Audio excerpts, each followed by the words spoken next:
బీసీల చిరకాల వాంఛ విద్య ఉద్యోగ మరియు స్థానిక సంస్థల ఎన్నికల్లో బీసీలకు 42% రిజర్వేషన్ల పెంపుపై కాంగ్రెస్ పార్టీ అసెంబ్లీలో తీర్మానాన్ని ప్రవేశపెట్టి ఆమోదించడం పట్ల హర్షం వ్యక్తం చేస్తూ తల్లాడ మండలం బీసీ సంఘాల ఆధ్వర్యంలో పాలాభిషేకం చేశారు।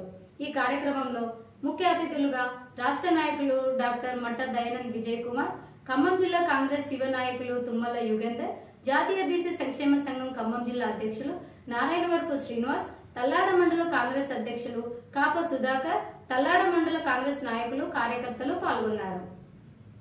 అందరికీ నమస్కారం।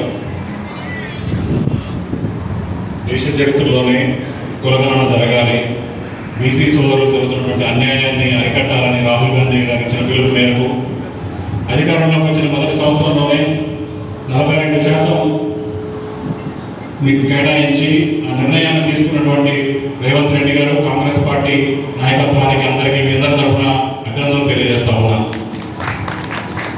మీకు ఇచ్చినటువంటి అవకాశాన్ని రాజకీయంగా ఆర్థికంగా నిలబడాలి, మీరు కూడా సమాజంలో అందరికంటే ముందు ఉండాలని మనస్ఫూర్తిగా కోరుకుంటున్నాను। నేను మీకున్నటువంటి ఎటువంటి ఇబ్బంది ఉన్నా డాక్టర్ గారి నాయకత్వంలో సత్తుపల్లి ప్రాంతానికి ఎల్లవేళ సహాయం చేసే తుమ్మల గారికి మన అండగా ఉన్నారు।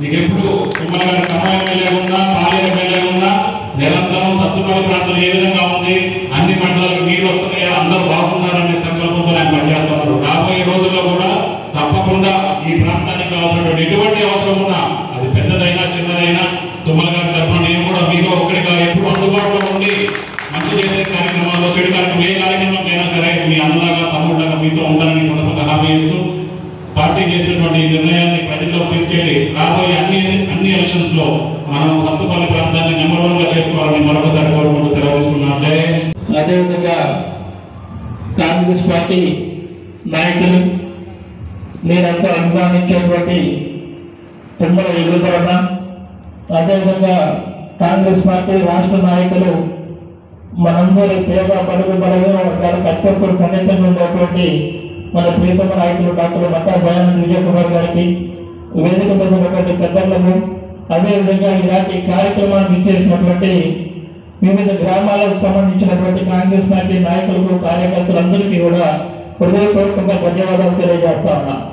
మరి ముఖ్యంగా ఈనాడు కొన్ని దశాబ్దాలుగా బీసీలు వెనకబడుతనానికి గురవాలని చెప్పేసి ఆర్థికంగా, విద్యాపరంగా, ఉద్యోగాల్లో, రాజకీయాల్లో అన్ని రంగాల్లో కూడా వెనకగా నెట్టివేయబడ్డామని చెప్పేసి ఈనాడు ఈ దేశం లోపల, ఈ రాష్ట్రం లోపల 56% మంది బీసీలు ఉంటే వచ్చే వాటా మాత్రం తక్కువగా వస్తుందని చెప్పేసి ఎంతో మంది ఉద్యమకారులు, బీసీ బిడ్డలు మరి దశాబ్దాల కాలంగా రాజ్యాంగబద్ధమైనటువంటి హక్కును సాధించుకునే దానికోసం పోరాటాలు కొనసాగిస్తా ఉన్నారు। అటువంటి తరుణంలో మరి బీసీల యొక్క బాధను గమనించినటువంటి కాంగ్రెస్ పార్టీ అధినాయకుడు రాహుల్ గాంధీ గారు భారత జోడో యాత్రలో వారికి వచ్చినటువంటి వినతి పత్రాల్లో తెలుగు రాష్ట్రాల్లోకి వచ్చిన తర్వాత ఎక్కువ శాతం మరి బీసీ ఉద్యోగులు మా ఉద్యోగాల ప్రమోషన్లో రిజర్వేషన్ లేవని, అదేవిధంగా రాజకీయ అవకాశాల్లో మాకు అవకాశాలు లేవని, విద్యా ఉద్యోగ అన్ని రంగాల్లో కూడా బీసీలు వెనుకున్నామని చెప్పేసి అనేకమైనటువంటి వినతి పత్రాలు వారు తీసుకున్న తర్వాత దాని మీద వారి టీం అధ్యయనం చేసి మరి బీసీలు అడిగినటువంటి ఏదైతే కోరికలో అది న్యాయబద్ధమైనటువంటి కోరిక, తప్పకుండా వాళ్ళ బీసీ సమాజానికి ఈ సమాజం లోపల గౌరవాన్ని తీసుకురావాలంటే ఖచ్చితంగా జనాభా లెక్కలు కులాల వారీగా లెక్కలు తీయాలి। ఆ లెక్కలు తీసిన తర్వాత జనాభా ప్రాతిపదికన రిజర్వేషన్ అమలు చేస్తున్నారు మాత్రమే బీసీలకి న్యాయం చేకూరుతుందని చెప్పేసి రాహుల్ గాంధీ గారు ఆనాడు నిర్ణయం తీసుకోవటం, మరి గవర్నమెంట్ ఏదైతే తెలంగాణలో కాంగ్రెస్ గవర్నమెంట్ వచ్చిన తర్వాత రాహుల్ గాంధీ గారు కూడా దీన్ని అలసత్వం చేయకుండా వెంటనే మరి ఈ కార్యక్రమాలు శ్రీకారం చుట్టి జనాభా లెక్కలు తీయటం, అదేవిధంగా మొన్ననే ఒక వారం క్రితమే మరి అసెంబ్లీలో తీర్మానం కూడా చేయటం జరిగింది। ఈ తీర్మానం చేయడంతోనే బీసీలకు 42% రాజకీయ రిజర్వేషన్లు కానీ అన్నింటిలో వాటా దక్కదు। ఇప్పుడు మనం చేయాల్సింది ఏంటంటే కాంగ్రెస్ పార్టీ చేతిలో ఉన్నది మరి రిజర్వేషన్ల అసెంబ్లీలో తీర్మానం చేసి ఆమోదం చేసి ఢిల్లీకి పంపడం వరకే కాంగ్రెస్ పార్టీ మన చేతుల్లో ఉన్నది। కానీ మరి దాన్ని ఆమోదించాల్సినటువంటి అవసరం మరి పార్టీ చేయాల్సినటువంటి అవసరం ఉంది. ఈనాడు ఈ తెలంగాణ రాష్ట్రం లోపల కాంగ్రెస్ పార్టీ మరి గతం నుంచి కూడా మనం ఎప్పుడు చూసినప్పుడు కూడా పేద ప్రజల పక్షాన బలహీన వర్గాల పక్షాన నిలబడేది కాంగ్రెస్ పార్టీ. మరి ఆనాడు టీడీపీ పార్టీ బీసీలకి రాజకీయ రిజర్వేషన్లు అమలు చేస్తే మొట్టమొదటిసారిగా అసలు బీసీ రిజర్వేషన్ పెట్టిందే టీడీపీ పార్టీ. ఆ పార్టీ తర్వాత జరుగుతున్నటువంటి కార్యక్రమంగా దాన్ని కాంగ్రెస్ పార్టీ 34% రాజకీయ రిజర్వేషన్లు అమలు చేసే విధంగా వాళ్ళు తీర్మానం చేసుకొని ఈ తెలుగు రాష్ట్రాల్లో 34% రాజకీయ రిజర్వేషన్లు అమలు చేసేట్టు.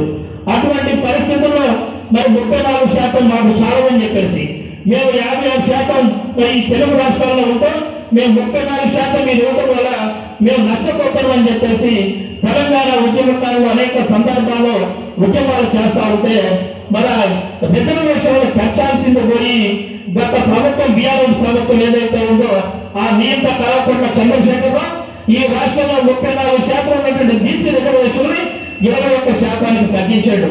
అంటే ఆనాడు నిజంగా బీసీలో మనకు ఐక్యత ఉంటే ఈ అదే విధంగా బీసీలో ఆనాడు పోరాట పట్టణం ఉంటే మరి ఆనాడు తెలంగాణ రాష్ట్రం అగ్నిగుండమే మండాలి. అదే కనుక మన సోదరపురాలైనటువంటి ఎస్సీ రిజర్వేషన్లో ఏమి పెట్టే దమ్ము ఏ రాష్ట్ర ప్రభుత్వం వారి దగ్గర లేదని కూడా చెబుతారమ్మా. ముఖ్యంగా బీసీలో ఐక్యత రావాలి. ఈనాడు రేవంత్ రెడ్డి గారు తీసుకున్నటువంటి నిర్ణయం ఏదైతే ఉందో ఈ దేశంలో ఏ ముఖ్యమంత్రి కూడా తీసుకున్నటువంటి ఒక గొప్ప నిర్ణయాన్ని ఇవాళ రేవంత్ రెడ్డి గారు తీసుకున్నారు. ఇవాళ బీసీల పక్షపాతిగా బీసీ యొక్క వ్యక్తిగా ఇవాళ మన వెనకాల నిలబడి బీసీల కోసం ఇవాళ రేవంత్ రెడ్డి గారు కొట్లాడుతూ ఉన్నారు. కాబట్టి బీసీ సమాజం ఎప్పుడు కూడా కాంగ్రెస్ పార్టీకి రుణపడి మనం ఉండాలి. గతంలో కూడా ఫీజు రియంబర్స్మెంట్ కావచ్చు, ఆరోగ్యశ్రీ కావచ్చు, ఈ కాంగ్రెస్ పార్టీ చేసేటువంటి ప్రతి కార్యక్రమం కూడా బలహీన వర్గాల కోసం చేసేటువంటి కార్యక్రమం అనేది మీ అందరికీ తెలియజేస్తా ఉన్నా. ఎందుకంటే ఆనాడు వైఎస్ రాజశేఖర రెడ్డి గారు ఫీజు రియంబర్స్మెంట్ పథకం తీసుకురావడం వల్ల దళితులు, గిరిజనులు, బీసీలు అన్ని వర్గాల బలహీన వర్గాల ప్రజలందరూ కూడా గొప్ప గొప్ప చదువులు చదివి ఇవాళ అమెరికాలో కోట్లాది రూపాయలు సంపాదిస్తా ఉన్నారంటే ఆనాడు కాంగ్రెస్ పార్టీ ప్రవేశపెట్టినటువంటి ఫీజు రియంబర్స్మెంట్ పథకం అనేది కూడా మీ అందరికీ తెలియజేస్తా ఉన్నా.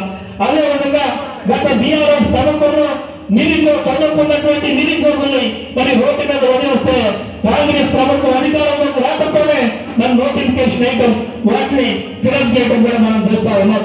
అంతేకాదు మరి చిన్న చిన్న రోడ్లపై చిరు వ్యాపారాలు, కళాశాలలు, డబ్బాకొట్లు పెట్టుకొని మరి పీజీలు తగ్గినటువంటి విద్యార్థులు చిన్న చిన్న చిరు వ్యాపారాలు చేస్తా ఉంటే కాంగ్రెస్ గవర్నమెంట్ వచ్చిన తర్వాత చదువుకున్నటువంటి ఏ విద్యార్థి కూడా మరి రోడ్డు మీద పెరగొద్దని చెప్పేసి ఇవాళ రాజు యువ వికాసం యొక్క గొప్ప పథకానికి శ్రీకారం చుట్టి ఈ తెలంగాణ రాష్ట్రం లోపల లక్షలాది మందికి ఆర్థిక సహాయం భరోసాలు ఇచ్చే దానికోసం కూడా కాంగ్రెస్ పార్టీ వచ్చింది.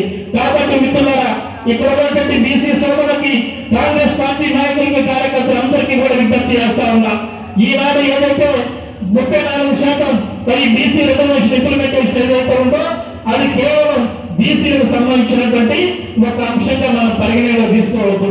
ఇది కాంగ్రెస్ పార్టీలో ఉన్నటువంటి ప్రతి కార్యకర్త కూడా దీన్ని మనం ఆయుధంగా మార్చుకొని రేపొద్దున మనం ప్రజల్లోకి పోయినట్టయితే రేపు పార్టీ కూడా చాలా బలం చేకూరుతుంది. కాబట్టి దీన్ని రానున్న రోజుల్లో ప్రియత ముఖ్యమంత్రి రేవంత్ రెడ్డి గారి ఆధ్వర్యంలో అలాగే మంత్రివర్గ సహచర్యులు తుమ్మల నాగేశ్వరరావు గారు, ప్రత్యేక గారు, అలాగే కొమ్మరెడ్డి శ్రీనివాస్ గారు, ప్రభాకర్ గారు, సీతక్క మిగతా మంత్రుల సహకారంతో మార్చి 12వ తారీఖున అసెంబ్లీలో బీసీకి 2 బిల్లులు ప్రవేశపెట్టడం జరిగింది.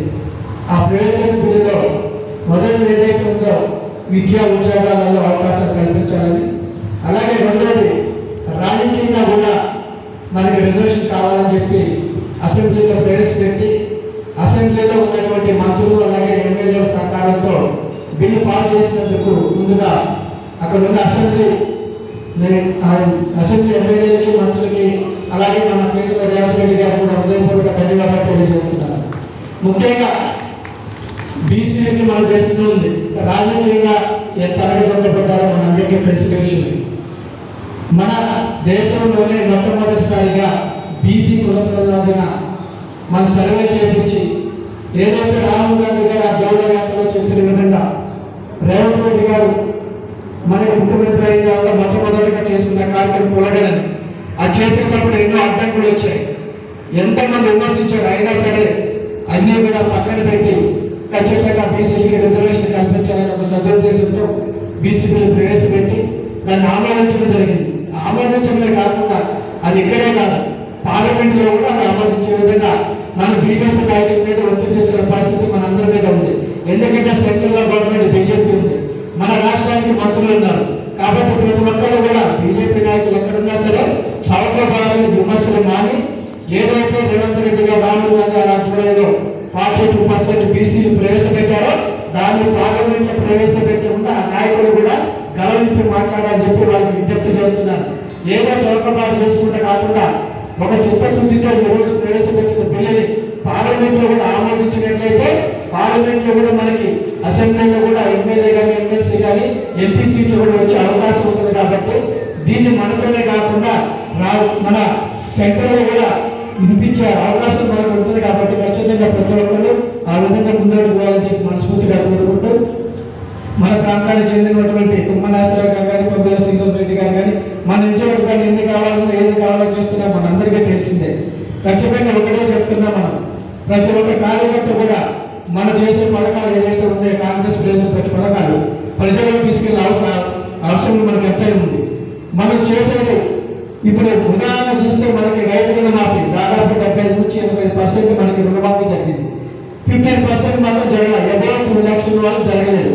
మనం ఏదైతే హామీ ఇచ్చామో 2 లక్షల రుణమాఫీ మన కేంద్రంలో తుమ్మల నాగేశ్వరరావు దాన్ని ప్రతిష్టాత్మకంగా తీసుకొని ఆ రుణమాఫీ చేయడం జరిగింది. కాబట్టి ప్రతి ఒక్కరు కూడా ఆ 15% వాళ్ళు చెప్పేదే నమ్ముతున్నారు తప్ప జనం మన 80% రుణం వచ్చిన వాళ్ళు ఎవరు కూడా మాట్లాడే పరిస్థితి ఉన్నారు. దేశంలో ఎక్కడా లేకుండా రైతులకు మన తెలంగాణ ప్రభుత్వంలో బోనస్ రావడం అనేది మామూలు విషయం కాదు. ఒక్కొక్క బోనస్ వల్ల ఒక ఎకరానికి మనకి 10,000 నుంచి 15,000 రూపాయలు వరకు మన రైతుకు ఆదా అవుతుంది. అది రావడం వల్ల కూడా మనకు కొంచెం సేఫ్గా పడతాం, రైతుల నుంచి వ్యతిరేకత తగ్గింది. కాబట్టి ప్రతి పథకం కూడా ఏదైతే ఆర్గానిక్ పేరులో మనకున్న అవకాశం బట్టి మనకున్న నిధులు బట్టి మన రాష్ట్రం ఎంత అప్పుల్లో ఉన్నా సరే ప్రియతమ ముఖ్యమంత్రి రేవంత్ రెడ్డి గారు ఒక తలపుతో వచ్చిన గ్యారెంటీలు అన్ని కూడా మనం అమలు చేయాలి, ప్రజలు చేయాలి శుద్ధశుద్ధితో మంత్రివర్గంతో సమావేశం అయితే ఎప్పటికప్పుడు కూడా ప్రజలకు ఏదో అవసరమో దాన్ని చేస్తున్నారు.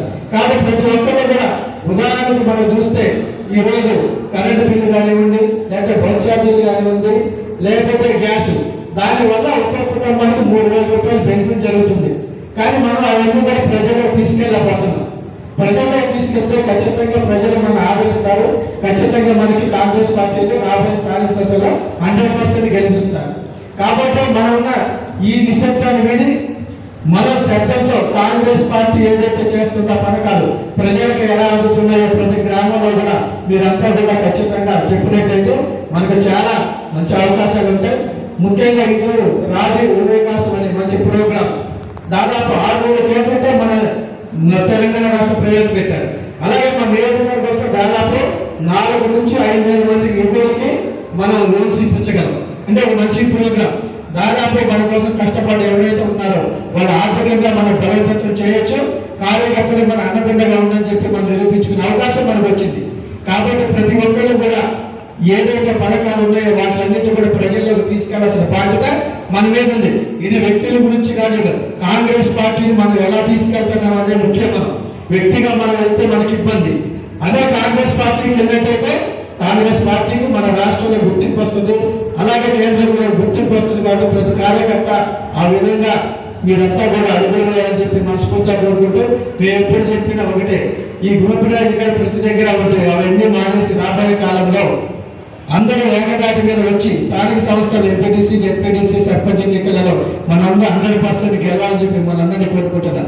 ముఖ్యంగా ఒకటే ఎప్పుడు కూడా చెప్పేది, అప్పుడు చెప్పినా ఇప్పుడు చెప్పినా ఒకటే, మీరు మీ గ్రామంలో ఏ సర్పంచ్ ఎన్నుకోవాలన్నా, ఎంపీటీసీ ఎన్నుకోవాలన్నా, జెడ్పీటీసీ ఎన్నుకున్నా అని మీ గ్రామం మీద మీ లీడర్స్ ఎవరినైతే ఎన్నుకుంటారో వాళ్ళని మేము ఫైనల్ చేస్తాం తప్ప మా సొంత నిర్ణయాలను మీరు తీసుకోవాలని తెలియజేస్తున్నాం. అది మీ మీద ఆధారపడింది. ఆ వ్యక్తి ఎలాంటి వాడు గెలుస్తారో లేదో చూసుకొని మంచి వ్యక్తిని మీరు చేస్తారని చెప్పి మనస్ఫూర్తిగా కోరుకుంటూ రాబోయే కాలంలో అన్ని ఎలక్షన్స్ లో మన ఇద్దరు మంత్రులు తుమ్మల నాగేశ్వరరావు గారు, అలాగే పొంగులేటి శ్రీనివాస్ గారి ఆధ్వర్యంలో మన నియోజకవర్గానికి కావాల్సిన నిధులన్నీ కూడా తీసుకొస్తున్నాం. కాబట్టి మీరు చేయాల్సింది ఒక్కటే, మనకి సర్పంచ్ ఎలక్షన్ లో సర్పంచ్ ఉంటేనే మనం ఏదైనా నిధులు తీసుకొచ్చినా ఆ గ్రామంలో అభివృద్ధి చేయగలం. మనకి సర్పంచ్ లేకపోతే మనకు తీర్మానాలు రావు, మనం చేసే విధంగా అభివృద్ధి కూడా చేయలేం. కాబట్టి ప్రతి ఒక్కళ్ళు కూడా ఈ రోజు నుంచి మన గ్రామాలలో ఉన్న పరిస్థితులన్నీ మీరు బేరేది ఎక్కడన్నా మీకు అభివృద్ధి కార్యక్రమాలు కాబట్టి మీరు కూడా అక్కడ నోట్ చేసుకోండి. దానికి మనం ఏం చేయాలని చెప్పి మంత్రులతో కూడా మాట్లాడి మనం దాన్ని సాల్వ్ చేయడం జరుగుతుంది. కాబట్టి మళ్ళీ ఒకసారి మీ అందరూ కూడా స్థానిక సంస్థలు చాలా ఇంపార్టెంట్ మనకి, దాని మీద దృష్టిలో చెప్పాలని చెప్పి లీడర్స్ అందరికి కూడా విజ్ఞప్తి చేస్తున్నాను. ప్రతి కార్యకర్త కూడా